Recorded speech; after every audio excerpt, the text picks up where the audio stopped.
Hello, welcome everybody. While we wait a few minutes, there's a Mentimeter app, a Mentimeter pool app. So feel free to log into Mentimeter and answer your questions, the question you see. And then in 1-2 minutes, we will start.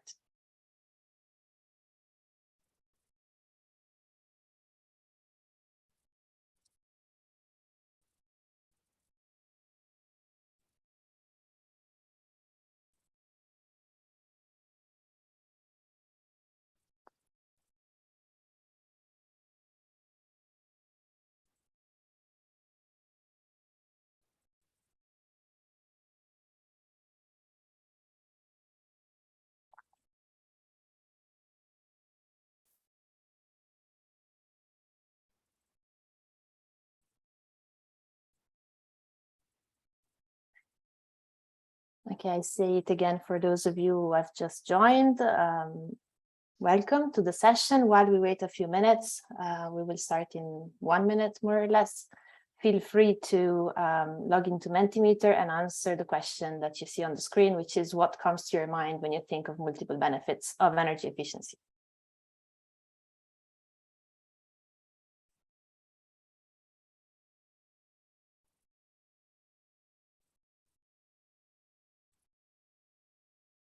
Okay, I see that there are some answers already.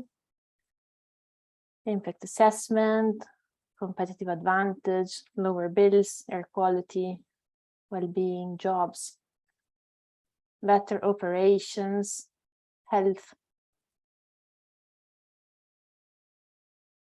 None of you for the moment said the same thing because I don't see any of the entries getting bigger. Well-being. Wow, a lot of you are now voting. Profitable investment, GHG emission reductions, local jobs, health. Health is getting 2 votes. Energy security, which is to be expected given current circumstances. Climate change mitigation. Okay, it's 12:03. I think we can start, and I hope that we'll be able to touch upon all the words that are on the screen at the moment. So I'll switch to the presentation. You should be able to see my screen now, I hope. Okay, so welcome to this session, which is titled The Role of Multiple Benefits in the European Green Transition. My name is Giulia Pizzini, and I'm a senior energy expert at the Institute for European Energy and Climate Policy. Some housekeeping rules before we start. This meeting will be recorded, so both the plenary and the breakout sessions. Recording and presentations will be available in the next days on the page that you can reach through this QR code or hyperlink. Today's session is co-organized by 5 H2020 projects, 2 of which have ended and 3 of which are still running. However, these projects will not be presented in detail, but you can find more information on these projects on the same page, which you can reach through the links. In case you would like to get an alert when recordings or presentations are uploaded, please feel free to subscribe to our newsletter. As for GDPR-related reasons, we cannot reach out to you directly. Today, we would like to offer you a session on multiple benefits, which is divided in 2 main parts. So after our first introduction, we will divide into 5 breakout groups in order to foster discussion on multiple benefits from 5 different angles. So SMEs, industry, public buildings, wider impacts of energy efficiency policies, and quantification and monetization of wider impacts of energy efficiency measures. This will allow to frame the discussion for our panel, where we will host 5 great speakers who will also approach the topic from different angles and whom I will introduce later after the breakout rooms. Please keep your microphones muted at all times unless you're given the floor. So after, in the breakout rooms, there will be discussion, and of course you will be able to speak when given the floor, and the same for the Q&A session at the end of the panel. Okay, now some context. In the energy efficiency domain, multiple benefits, which are also known as co-benefits, ancillary benefits, non-energy benefits, or multiple impacts, are those positive or negative externalities that accompany energy efficiency measures and/or projects and provide additional arguments to promote their implementation. The concept has been around for some time, but it was brought to the wider attention by the international energy agencies who launched in 2014 a report titled Capturing the Multiple Benefits of Energy Efficiency, where the famous multiple impacts graph or flower was first shown to the wider public. Since then, a number of studies, reports, and projects have been ongoing in the last 8 years, yes, contributing to advancing research on the concept and push it on the energy policy agenda. Just to mention two examples, the Combi project, which aimed at creating a first tool which quantified and monetized and aggregated multiple impacts of energy efficiency, producing some first preliminary results on the holistic impact of energy efficiency measures in 5 different areas, which were air pollution, social welfare, macroeconomics, resources, and energy security. And here on the right, you can see a graph presenting a cost-benefit analysis of annualized net present value of refurbishment of buildings in the residential sector, where in gray you see the cost, and in the colored part above you see the aggregated sum of the non-exhaustive aggregated multiple benefits, which of course changed the narrative quite a bit when seen like that. Or the EUSEW project, which is developing a tool called the MBE tool, which is a quantitative tool, an indicator approach to measure multiple benefits of energy efficiency. And we'll go back to that a bit later. So more recently, the concept of multiple benefits is also entering officially the European and national energy policy agenda.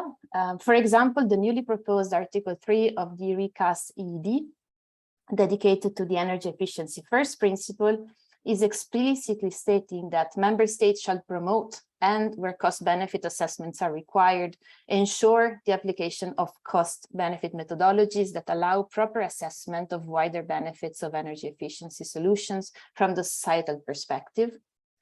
More recently, even a big section of the Commission's energy efficiency first principle guidelines is dedicated to the concept of multiple benefits, and to also move to the national level, or with the Commission as required member state, if possible, to include some data on certain additional benefits, such as health, environmental, macroeconomic, education, in the impact assessment of the national energy and climate plans, which will also need to be updated very soon. According to the cited guidelines, so the energy efficiency first principle guidelines just issued by the Commission and which are based on the EUSEW MBE tool, multiple benefits can be divided in 3 broad categories, which are social benefits, including energy poverty, but also living comfort, health and well-being, economic benefit, which include, of course, micro and macroeconomic indicators, but also competitiveness and innovation, and energy security and energy delivery. And then environmental indicators, which include energy and resource management and pollutants, both at local and global level. But why are these multiple benefits so important? What is their relevance? So research has shown that energy savings or economic savings are not the only triggers for investment in energy efficiency or more generally towards a more sustainable future. So the ability to quantify and monetize additional benefits of energy efficiency is very important to allow to add arguments, change the narrative, raise awareness on hidden additional benefits of such measures, and therefore foster a faster and smoother energy transition. Of course, I don't want to go now into all the detail, and it wouldn't be my place, but looking at the current circumstances, of course, we can notice how some of these multiple impacts are very important nowadays. Just to mention too, the current war that Russia declared on Ukraine made us think about the importance of energy dependency and energy security, or global warming makes us think all the time about the importance of indicators such as air quality. or pollutants. And we could continue this list and talk about, for example, fighting energy, fighting poverty, inequalities, etc. Just as an anecdote, with the Mecat project, we organized some workshop at EU and national level last December, and we asked policymakers to rank the indicators that we were going to work on. That was December, so before the war broke out, and I can tell you that energy security did not make it into the top 10 of the most important indicators. And now I'm sure that if we were to hold the workshops now, it would be the most important one by a large margin. So before we move into the breakout groups, let me quickly introduce the 5 projects that co-organized the session. The first one is the DEESME project, which is coordinated by my institute, and it aims to enable companies, especially SMEs, to engage in the energy transition by taking profit of multiple benefits from energy management and energy audits, and also provide recommendation to national authorities. With an FDM benefits project, which was coordinated by Fraunhofer and was ended also last year, which aimed at matching commercial companies' interests with those of energy experts. So developing a training platform and tool and testing them with organizations to analyze and propose energy savings projects.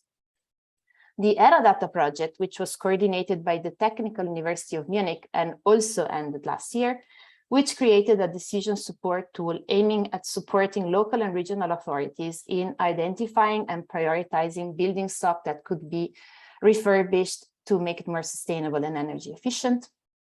The referee project, which is coordinated by Isinova and aims at analyzing and quantifying the direct and indirect non-energy impacts of energy efficiency investment and policies, and develop a tool which could support policymakers. And last but not least, the Mecat project, which is coordinated by Fraunhofer and aims at creating a tool able to quantify and monetize multiple impacts of energy efficiency measures on 3 governance levels, so EU, national, and local, providing ex-post, ex-ante, bottom-up, and top-down analysis, and is based on EU-recognized scenarios such as primes or Gen 3 EE. You should now be able to see at the bottom of your screen the breakout room symbol. And you can now enter in one of the 5 breakout rooms, which will be hosted by project coordinators or their colleagues. Just so you know, the breakout rooms will be open until 12:40 sharp. So you will get a signal 2 minutes before that will tell you that in 2 minutes you'll be automatically redirected back here to the plenary. A note to moderators, please use those 2 minutes to wrap up the conversation. And please remember to record the breakout sessions. See you here in 30 minutes. And for those of you who are not able to enter the breakout rooms, please stay here in the plenary and my colleagues will help you move. Thank you.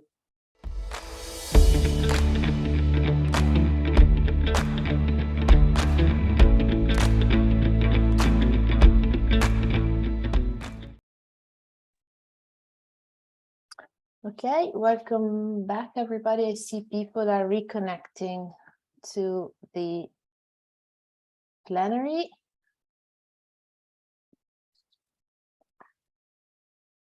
I guess we can continue here. So welcome back to the plenary session.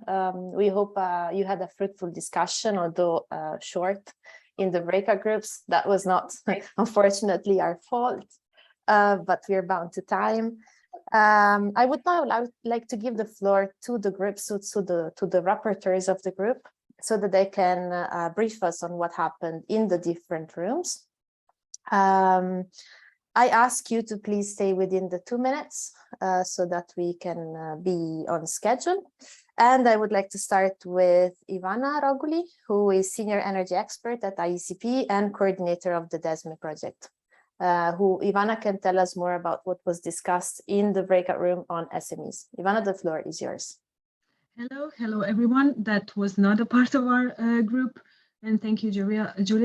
So I will try to just sum up that I was talking a bit too much in the presentation part, so we didn't have a lot of time for the discussion. Also, we had a bit of an issue with connections, like people arriving every minute, so it was a bit hard to have a fruitful discussion. But anyhow, we try to present the findings from DEESME, trying to focus on the two things that DEESME is working on how the multiple benefits could be implemented from the side of the companies, and how the multiple benefits could be motivated to the companies from the national authorities.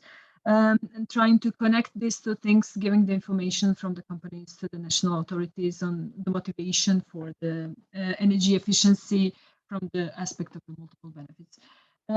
In short, what was confirmed that the main issue and the main barrier for the implementation is the human capital, so lack of people who are familiar with the energy efficiency, who are focused on the energy efficiency in general in companies or the energy expenditure. And this is also the benefit of multiple benefits, so trying to shift the focus from energy efficiency to the general business benefits of the energy efficiency. So that's it in short. Since we didn't have a lot of time for discussion, we will invite you gladly to join the DEESME newsletter and also website and other events, so that you can follow up on the topic of the multiple benefits in companies. Thanks. Thanks a lot, Ivana. And sorry about the technical issues and the short time. Now let's continue with Mr. Clemens Roth. He's Deputy Head of the Competence Center, Energy and Technology, Energy Systems, and Coordinator of the Business Unit Energy Efficiency at Fraunhofer, and also Professor at Darmstadt University of Technology. He was the former coordinator of the Benefits Project. I believe that in your breakout group, you also discussed about industry, Clemens. So please, the floor is yours. Tell us about the discussion. Yes, exactly. Thank you, Julia. We discussed the Benefits Project, and the major thing about the Benefits Project was to get energy efficiency out of the energy and operational corner of the company and bring it to the strategic level of the company, so to make energy efficiency appealing to top level. And we did that in the Benefits Project by showing the strategic impacts of the project. So not only looking at energy cost savings and say, okay, you save a lot of money with that project, but also showing on how an energy efficiency project can make the value proposition of the company better, how it can help to reduce risks. At the moment, energy supply risks are one of the major risks we might be facing, and which might be interesting, the risk of rising energy costs. And we showed that in the Benefits Project, how companies can do that in a very structured process, which we developed there. And we had quite some discussion then afterwards, in particular, how we deal with the multiple benefits of energy efficiency in terms of reduced energy demand, and how you deal with that in the assessment, how you assess the potential volatility in energy prices. I mean, we've seen that through the shock event right now, that energy prices are nothing raising linearly or whatever, but there might be events which really are unpredictable. And that's something which can be, of course, tackled in the risk part. It's not a cost thing, it's really a risk part, and how you are willing to bear potential energy cost risks, and how energy efficiency can contribute to that. And we also discussed the flexibility of the process. So how can that be applied also, for example, to public bodies and so on? And the process is just open. I can tell you, visit the webpage and see the process is as flexible. You can use it for more or less any kind of business or also public service. So it's a flexible process, and I'd like to see it implemented even more broadly, and more interest in that. Thank you so much for also the discussion we had in the meeting. Thanks a lot, Clemens, and thanks for this enthusiastic description of the discussion. Let me now introduce Sebastian Botsler, who was a former coordinator of the EERAdata project. Sebastian is a scientific officer at Bavarian Research Alliance, and he specializes in sustainable and energy efficient cities. And Sebastian, please tell us what was discussed in your group on public buildings. Thank you, Julia. I need to say, it was a pity that we had these time constraints, because we had such interesting and huge topics that were brought up. So I invite everyone who was in the group and also in the big audience to discuss this further in another occasion. I'm in Brussels next week at the EUSEW. So if you're there, I'm happy to join and talk to you.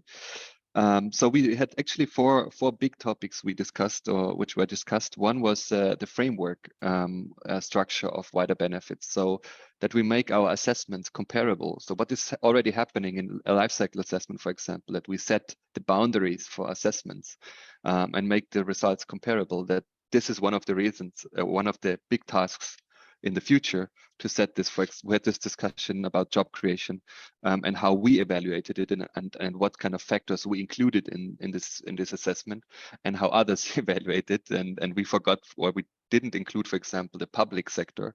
We included only the private sector. So this is a very interesting discussion. Another thing was the participation of citizens.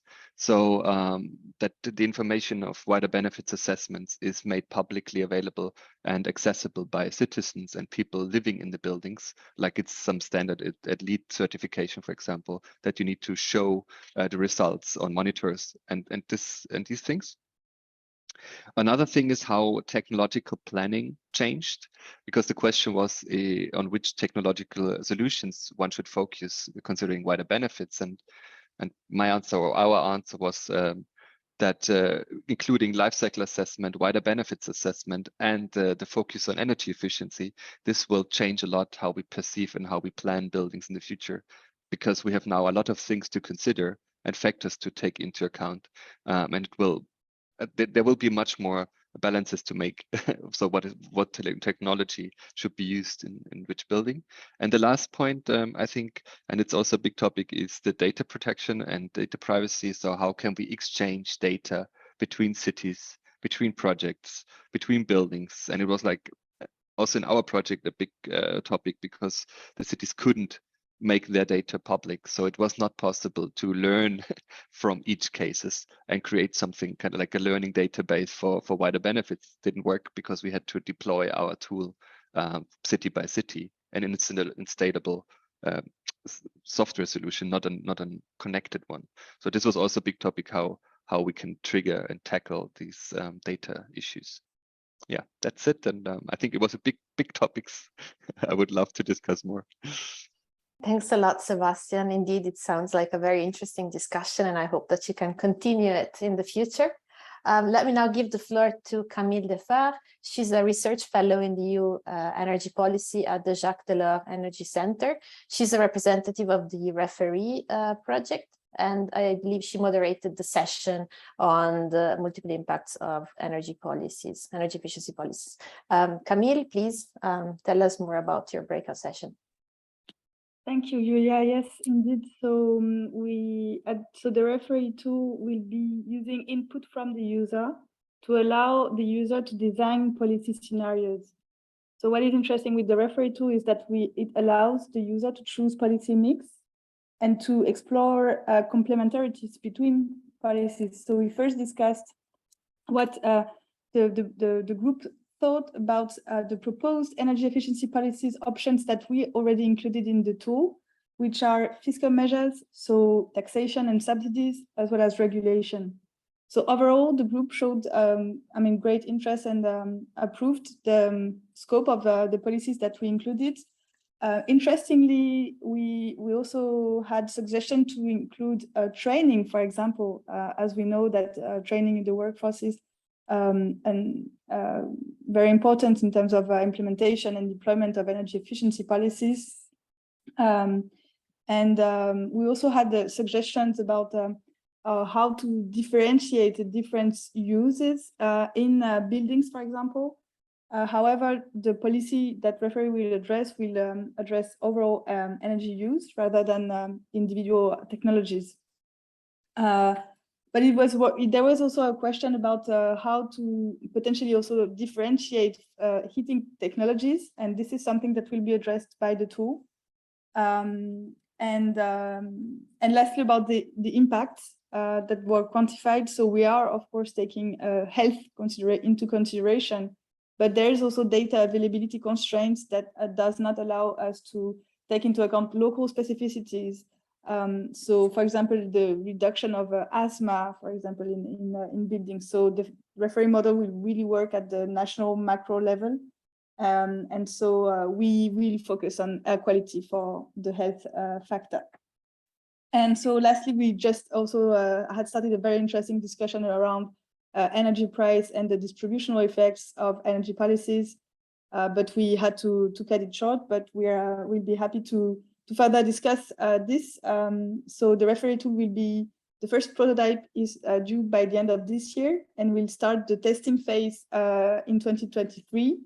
And distributional effects are highly prominent in the work of Cambridge Econometrics, our main modeler. So we'll be happy to further discuss this next year. Feel free to reach out. Thank you. Thanks very much, Camille, and thanks also for giving us some visibility on the next steps of the referee tool. And last but not least, I would like to introduce Frederick Berger. He is research associate at Fraunhofer ISI, and he is co-coordinator of the Mecat project. I believe you spoke about quantification of multiple impacts of energy efficiency measures, Frederick, but let us tell us more about the discussion in your breakout room. All right, so yeah, in brief, you named it. So we looked at measures and also scenarios, because that's what Mecat is basically for. And we looked at how this differentiates the way we calculate them, given the baselines, because our overall assumption has always been that the effects of our measures are marginal, which makes it easy to build a tool. Well, not easy, but comparably easy. And of course, we have to take into account that this is not completely the case in scenarios. So that is something that came up. And furthermore, we also looked at a couple of measures and how a couple of indicators would behave around those measures. We looked at measures from the IES 10-point program to save gas that came out half a year ago when shit broke loose. And yeah, so we looked at this, and then later on we had a discussion about the benefits themselves, how they can be assessed, and how they are assessed partly in the Mecat project, and if the flower covers all the benefits that are relevant. Yeah, so basically it does, apart from energy demand response potentials, it had everything we also have in our tool, which also is soon to be expected.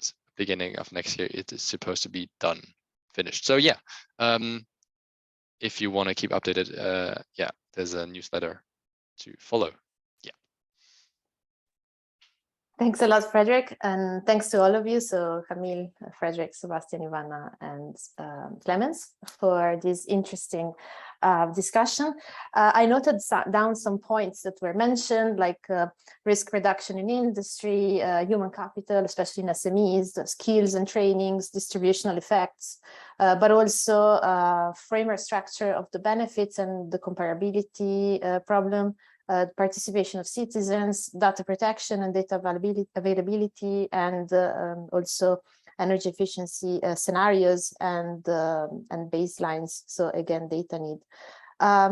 So we hope that this is some food for thought for our panel speakers that I would introduce now. We are pleased to have with us today. We have Mr. Radoš Horacek, who's team leader of the General Energy Efficiency Policy Team in DG Energy. Hi, Radoš. Hi, Radoš. There's a problem with the mic. I am trying to speak.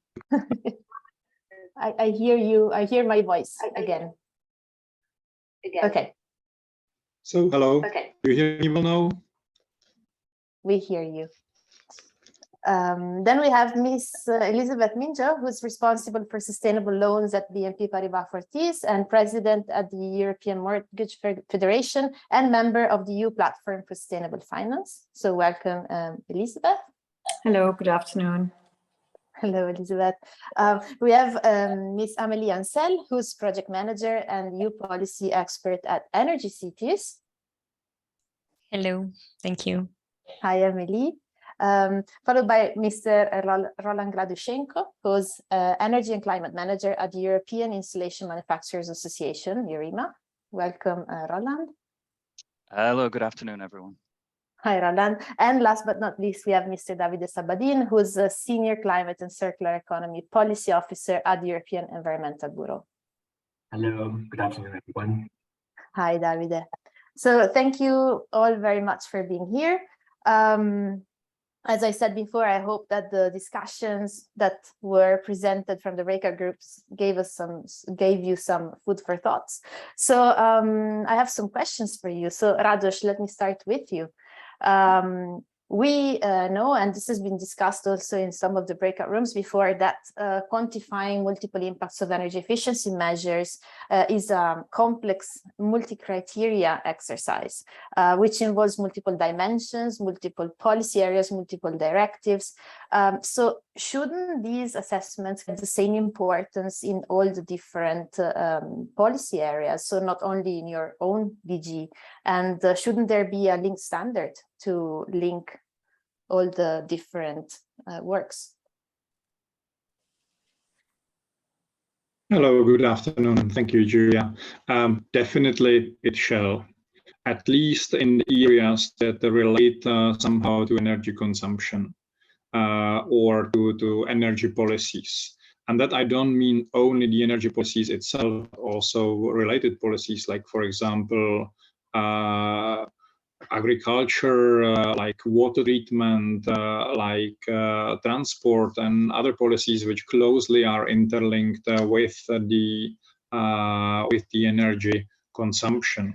And indeed, this is an important issue for the Commission, also for the member states, but it's also more interesting at local level, at regional level, and also for at least the large companies which are making energy-related decisions, like those who work in energy transmission, energy production, etc. In this sense, the Commission has introduced in its EED revision the new Article 3, which is on energy efficiency first principle.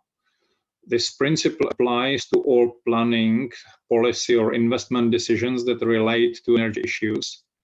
And it includes a cost and benefits analysis, which again is related to the social perspective. So when we are doing the cost and benefits analysis, we have to take into account the social perspective and the wider benefits. That was what the Commission has proposed. This part is now being subject to co-legislation, and we have big hopes that this article will come out strong from the legislative process and will become valid, hopefully any soon next year. When it comes to how to apply the energy efficiency first principle and the multiple benefits analysis in the Commission tools and legislative measures, there we have the better regulation system. And I must admit that we would quite like, or it would be a possible idea to put energy efficiency first into the better regulation system. However, one can admit that it's not really at the same level as the current criteria, which has to be considered for all Commission initiatives like subsidiarity or considerations for SME. So there would have to be some sort of simplification and clarification, which we are providing in the guidelines, and we intend to develop on the guidelines which we have already submitted. Thank you, Radoš, for that comprehensive answer. Let's move now away from the policy level and towards the finance sector. So, Elizabeth, I have a question for you. So we've seen that now there have been a lot of efforts to bring the concept of multiple benefits also towards in the finance world. So, for example, the EFIG initiative that was started in collaboration with the Commission some years ago. However, we've seen that multiple impacts have not yet stolen the scene in the finance sector and do not play a central role. So do you think that a comprehensive estimation and possibly monetization of all benefits deriving from energy efficiency measures could foster investment from the private sector? Yes, so what is really important to note is that the financial sector has an important role to play. So we are investing and we are steering transition. In order to do that, we need to be able to rely on trustworthy partners. Yes.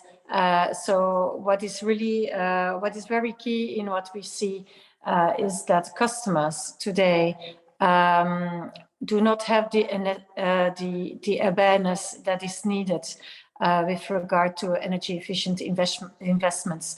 So we see that if we look at the retail scene and the retail area, is that many people don't know their own energy performance of their own houses.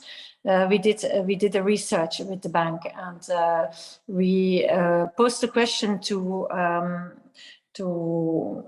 2,000 Belgians, and only 18% knew their own EPC, energy prestation certificate.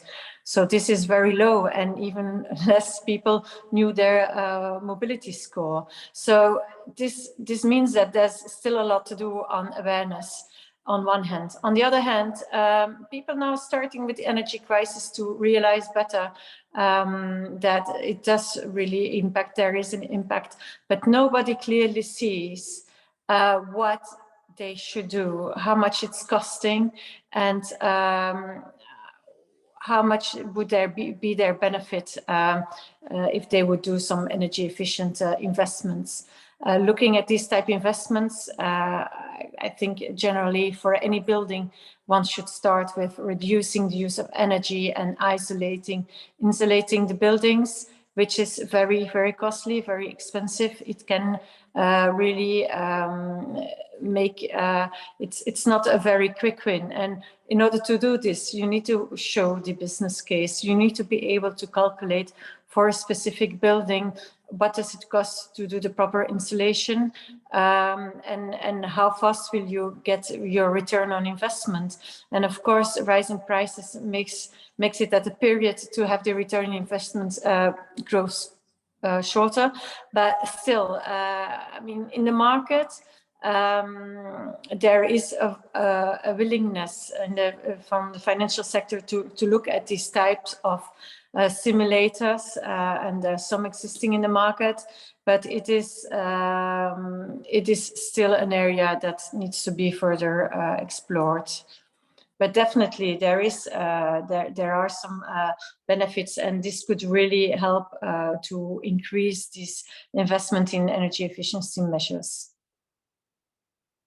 Thank you, Elizabeth, and thanks for also highlighting the important role of the private finance area, which is of utmost importance if we want to reach our targets. Of course, we know that it's the public budget will not be enough to reach what we want to achieve. So it's really important to have you on board on this. Let me now move to the local level. So I would like to ask a question to Amélie, who is working closely with the local and regional levels, where generally the concept of multiple benefits is also not so well known. So do you think that a further uptake of multiple benefits in local and regional policymaking could influence the policymaking process? And if so, how? Thanks, Julia. So I think that, yes, it would probably have an influence.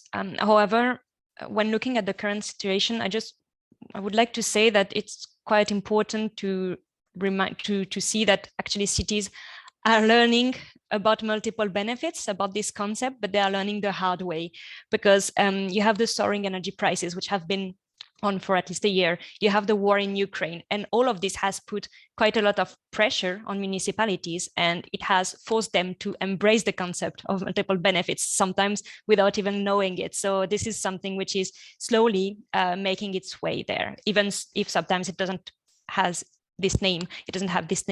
And just quickly, like to support them, the Covenant of Mayors, following a demand by the European Commission, has actually issued the Cities Energy Savings Print, which is basically a repository of measures implemented in cities to fight the energy crisis and also to avoid a dependency on Russian fossil fuels. So it presents different actions and measures in various sectors beyond the sole energy perspective. So it doesn't also mentioned multiple benefit, but it's also kind of a portfolio of what can be done. And just to give you one quick example, because I know we have restrictions on time, the city of Brussels, they just released their mobility plan. So I won't go on all the details and the kind of political debate which followed it, but like just the idea of this plan, the Good Move plan is, okay, you have to reduce the use of cars and thus the use of petrol. So that's good on the energy side to say, okay, we don't rely on petrol from Russia. But it's also the opportunity to rethink the use of public space, to see how you organize it, how citizens can approach it and can kind of get empowered and use it. It's also a question of the air quality, that you will make it better and you will reduce the noise, because in Brussels it's well known that this is a big problem also for health. So this, you start from one thing and then you go further, and this is kind of an example of how it's done. So more than additional reporting also, in order to have this streamlining of multiple benefits within local authorities, I think that what is very important, what we also discussed in the breakout room before, is like to accompany cities to make sure that they receive the right support and that they can exchange experiences, because this is what will be key. So then comes the issue of data exchanging, etc. But I think this is really something which can empower cities and make sure that they understand what is at stake when we talk about multiple benefits, and that you need to look a bit further than just short term or the small scope. Thanks a lot, Amélie, and also for giving us for reminding us that for the local level, multiple benefits are also the rethinking of public spaces. I think it's very, very important and something that could be very appealing to also citizens. Let me now move to Roland and go back to the problem of financing. So do you think that the quantification of multiple benefits generated by renovation of buildings could be used to calculate the level of subsidy that a building owner is entitled to? So the part of public subsidy, could it be a fair way of directing higher grants where they are most needed? Yeah, it's a question we have discussed before in all kinds of areas, because obviously there's a lot of merit to the idea, because there's only so much money to go around. So if I put on my purely kind of rational hat, if we think purely kind of academically about this, then it makes perfect sense. You know, it would work very well as a social policy tool, because we know that the poorest households occupy the worst buildings, and the worst buildings are the ones where we can make the biggest impact. So you would be channeling more money there. From a kind of energy policy and climate policy perspective, it would also make sense, because you would end up channeling more money, or proportionately at least giving bigger subsidies for deep renovations, which again can only be a good thing to move people in that direction. Where I think we start to struggle with these kind of approaches is if I put on my more kind of political hat, because ultimately, when it comes to policies that deal with renovations, these are highly politicized policies, because you're targeting the individual, you're trying to drive individual behavioral change. So it's not like eco-design where you just deal with some companies. You know, that's the easy part. The European Commission is very good at designing policies that deal with companies, right? But now we're looking at people. So the weight placed on the politicians to agree on renovation measures is enormous compared to other energy efficiency policies. So they really have to be willing to kind of stake their career on the line for this. And if you're going to put your career on the line for something, it has to be something that you can explain in a simple, convincing way. And that's where the approach of quantifying benefits becomes a bit more tricky. So if you think about the Italian example, just because we all talk about it all the time now, right? For their flagship policy, the super eco bonus, you know, that needed to come with a simple message. So in their case, it was, you renovate, we'll cover everything and more, 110%. You know, that's a huge political statement. Now imagine if instead they said, well, we have this new policy we're thinking about, super eco bonus. The amount of money will depend on the multiple benefits. Several indicators will be taken into account. You have to go on a website, provide us with some data. Then we crunch the numbers, see what you're entitled to. You know, I mean, no, that's clearly not the big political statement they're trying to make and the thing they're going to put their career on the line for, right? So we need some kind of a balance. You know, on the one hand, we do need to take into account some of the multiple benefits. It's not sustainable to just say we give crazy amounts of money to everyone who wants to just do any minor repairs. But on the other hand, it still needs to be kind of simple enough for the political heavyweights to really sell it. So that's the challenge. Okay, thanks, Roland, and also thank you for mentioning the super eco bonus that I saw. I tried so hard to avoid bringing into the discussion, being Italian. Let's now move to Davide and approach the also the concept from the societal perspective. So, do you think that aside from influencing finance, policymakers, and other categories, the multiple impacts narrative could contribute to raising awareness towards the necessity of the energy transition, or also towards a wider public? Well, thank you, Julia. Well, the short answer is yes, but under a certain condition, number of conditions actually. So, because well, the obvious thing is that some benefits are more evident and obvious to the layperson than others. I mean, if you're talking about climate savings coming from energy efficiency, a mix of energy efficiency policies, or even material efficiency policies or sufficiency policies, well, that takes a bit to understand. It's not for everyone, probably. But if you're talking about, you get a new job because you get hired from a renovation company that is in the building sector, well, that's pretty straightforward to understand. You got a new job because it's energy efficiency policies are being pushed forward, like eco bonus or super eco bonus or whatever that is, you know. So that's so there's a variety there of policies that can be understood or cannot be understood, and the fact that we use figures. Not only on the economical side, but also on other kind of impacts, including environmental impacts, is helpful. I mean, and it can make people understand better what we're talking about. Of course, the classical example is how these policies impact on, for instance, now on imports from Russia, but also on numbers of jobs, and also how they contribute to lower your bills.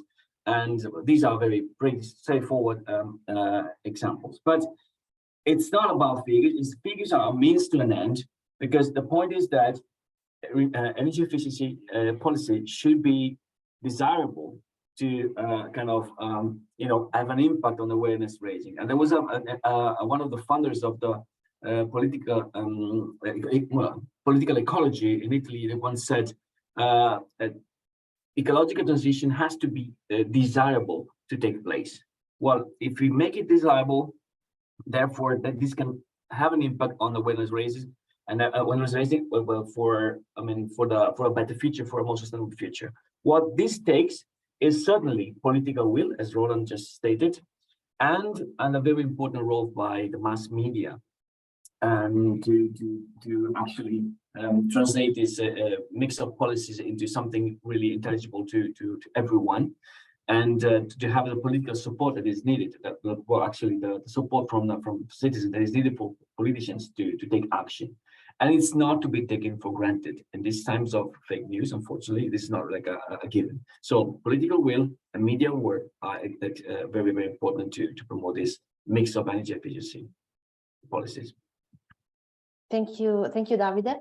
Now I do have a second round of questions for our speakers, and I would ask them to try to be very short in their answer, as we are running a bit behind schedule.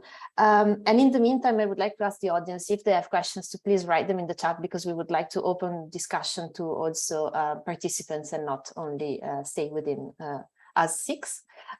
So I go to Radosh again, and you partially already answered my question with the answer you gave me before, and that would be on the Article 3 of the ED recast on the energy efficiency first principle.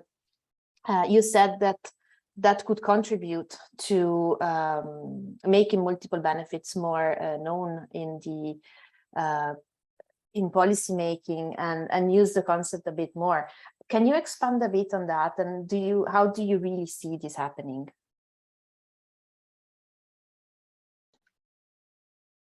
Yes. So first of all, the article introduces an obligation This obligation is not yet very, sort of how to fulfill the obligation is not yet very detailed. We have the guidelines, but they are still quite abstract. So we are going to work further on the guidelines. At the same time, we expect to get some practice in the member states to develop through by those who have to apply the energy efficiency first principle. I think one of the barriers for the energy efficiency first principle and for the multiple benefits is that the decision makers are taking into account partial interest, their own interest. You know, some the financial interest, other the environmental interest, other beneficiaries still, the health interest. But we have now a unique opportunity to review at the national level the NECPs, the National Energy and Climate Plans. And this is the opportunity to apply the energy efficiency first principle and to give the right place to the multiple benefits in one assessment of all the integrated policies that relate to energy. I think that this is the next step and the major opportunity. Thank you, Radoš. Also, thank you for staying within the 1 minute. Elizabeth, we already discussed the importance of the finance sector and how multiple impacts could, in a way, play a role.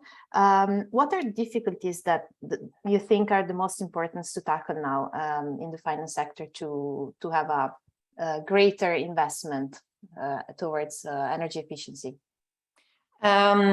This is quite simple.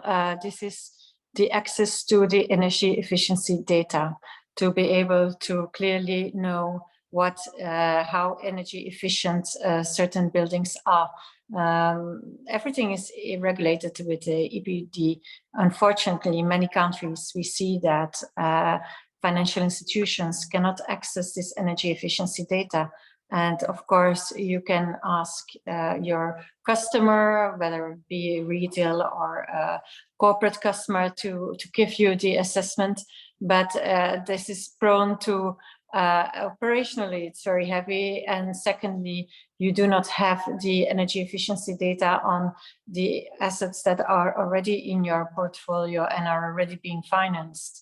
You also can't know if somebody improved or changed their energy efficiency situation. You cannot know if it has changed or not. And you also risk to have a lot of quality issues, because manual collect of data is really prone to errors, to human errors. So, and that's what we see happening in reality in Belgium. So one of the main needs for the financial sector in order to be working more actively on the energy efficiency is to have access to the energy efficiency data. Yeah, thanks, Elizabeth. That's an easy question, but not easily solvable, I guess. Exactly. Okay, thanks a lot. Amélie, we were talking before also about local level and how multiple benefits are learned the hard way by policymakers. We also see that policymakers at the local level is often influenced by political or personal motivation. How do you see these two factors, let's say, combining? So political personal motivation and maybe the awareness raised or the political agenda driven by other focuses, such as some multiple benefits of energy efficiency measures. Well, it's true that when you are in policy, well, you have personal motivation, of course, and I think the hardest thing is also that there is a different timeline between the political agenda, like your will to be re-elected within 4 or 6 years, or the time it takes to see really what will happen and what will be the return on investment on to some extent on what you decide to do, because sometimes the measure is not popular because, I don't know, you decide to extend your district heating network or to change it. It means that you will open the streets. It will be annoying for the citizens who are there because they cannot go on the street. The cars, they have to be deviated and etc. So it's not very popular as a measure, but it's hard also to say, yeah, but we will decarbonize it and so it will be better for you. So this is kind of a complicated element, and we come back then on the question also of raising awareness. It means also that for municipalities that they have the means to have a good communication with citizens to make them understand what is going on and why do we do that. To do so, it means also that municipalities need to have enough staff, because this is like the way they are currently working is not really future-proof, let's say, to some extent, because it's still very divided. So for instance, the energy department is not really talking with the urban department or the social department or the health department. So there is really a link, which has been underlined by one of our members in the city of Delft. They really realized that if you want to be able to be successful in the transition, which is an overarching process, you need to change completely your way of working within an administration. And it's a real upheaval, which can be kind of scary for them, but still you need to learn how to make the links between the different departments. You need to hire people to be able to make the communication with the social housing, with the citizens directly, to be able to communicate and understand that this is what will happen and it will be for your good. So yes, this is a big, let's say, commitment, and it's not always easy to really make the difference between, okay, this is your political mandate, but you also should be operating for the common goods, which will go after also your mandate. So yes. Thanks, Amelie. And interesting to hear that this silos approach is a problem, seems to be a problem at all governance level, not only European, but also, of course, all the way down to the local. Roland, going back to the super eco bonus, sorry about that, but in Italy, for example, that's quite clear that a problem is the lack of skilled labor. So how relevant is the quantification, you think, of new employments deriving from energy efficiency measures? So as a multiple impacts or as an externality of energy efficiency measures, when we see that actually there's a lack of skilled workers to fill these positions that would open? Yeah, absolutely. And my Italian counterpart has a big position paper on everything that was done wrong with that program, even though there's things we like, precisely because we don't want to precipitate this kind of a boom and bust economy. We want a clear, kind of predictable, gradual renovation trajectory that allows us to go invest and keep up. So I think the employment numbers are still hugely relevant in Brussels when it comes to the Fit for 55 discussions, because the Fit for 55 discussions are primarily about policies that have a medium to long-term impact, not a short-term one.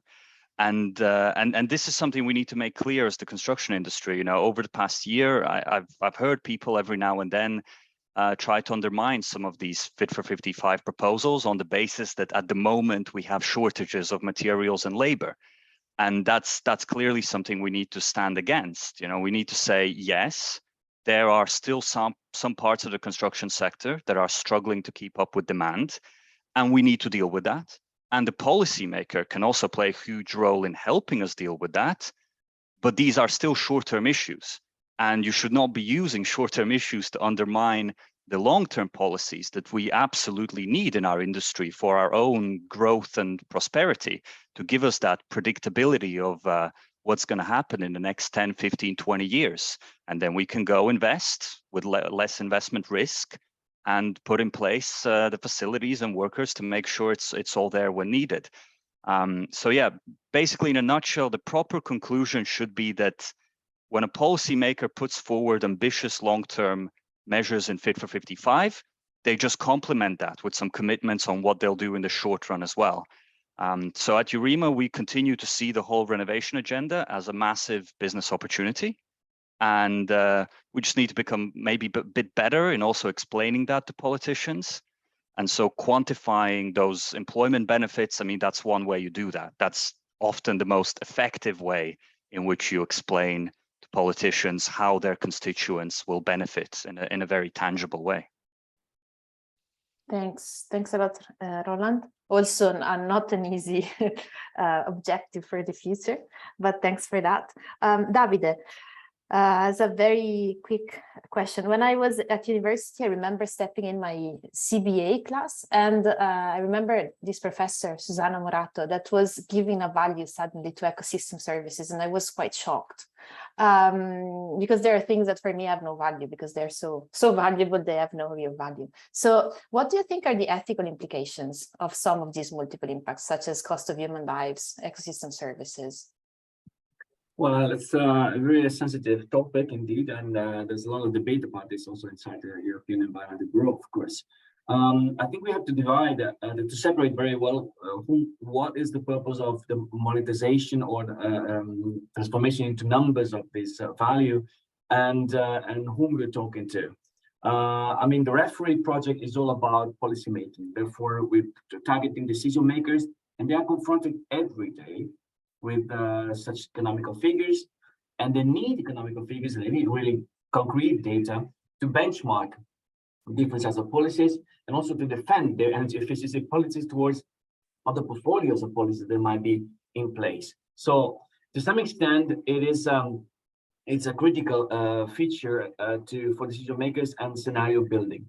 On the other hand, when you talk about giving a value to human life or giving a value to ecosystem, normally you base your calculations on very solid by now models that are taking figures also from insurance companies and this kind of finance figures. You have to be very careful when you're talking to the general public, because while it is important to have such a situation, such a monetization, if you want, when there is a case of polluter and a community affected, so I mean, for instance, like outside the energy efficiency case will be like a polluting company and someone that died because of that pollution. That is very important to monetize and show the importance of this impact, and to avoid that this becomes part of the business model of that company or that situation. That is when you also use it towards the general public.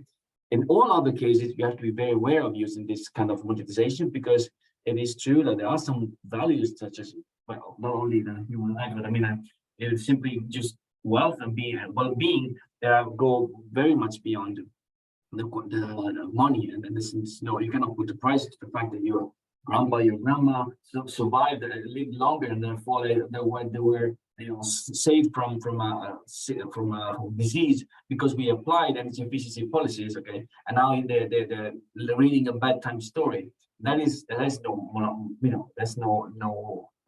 really no appreciation in terms of money. Okay, and so is if you go early in the morning in the forest and you see a wild animal, that moment is priceless. So these kind of things, I mean, we shouldn't be monetizing, but as I said, it can be very useful as a tool for policymakers. Thank you, Davide. Thanks a lot. Actually, we reached the conclusion of our session. I kept asking questions to our panelists because I saw that there were not many questions in the chat, although maybe we can have 1 or 2 minutes to take chats from the questions from the public if there are any. So if you have any questions, speak now or write it in the chat. That's your very last chance.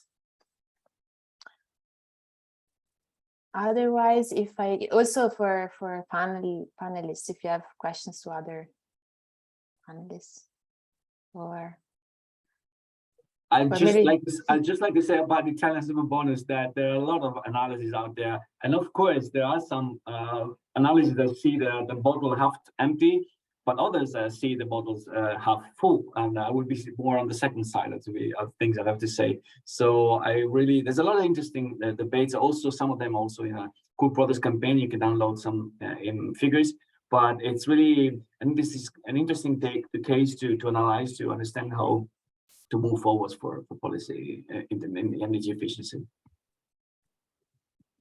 Thank you, David. I didn't want to be too negative on that. But of course, I've seen some of the negative features happening in Italy. So, okay, then I would say that we are 2 minutes past the supposed end time of this session. So I would really like to thank our panelists, our moderators for the breakout sessions, our rapporteurs, our technical helps, and all of you for being with us. For those of you who are in Brussels next week, I hope to meet you in Charlemagne or any other places where use of tech takes place, and have a nice lunch and have a nice weekend as well. And bye. Thanks Thank you, everyone. Bye-bye. Thank you. Bye-bye. Thank you. Bye. Bye-bye.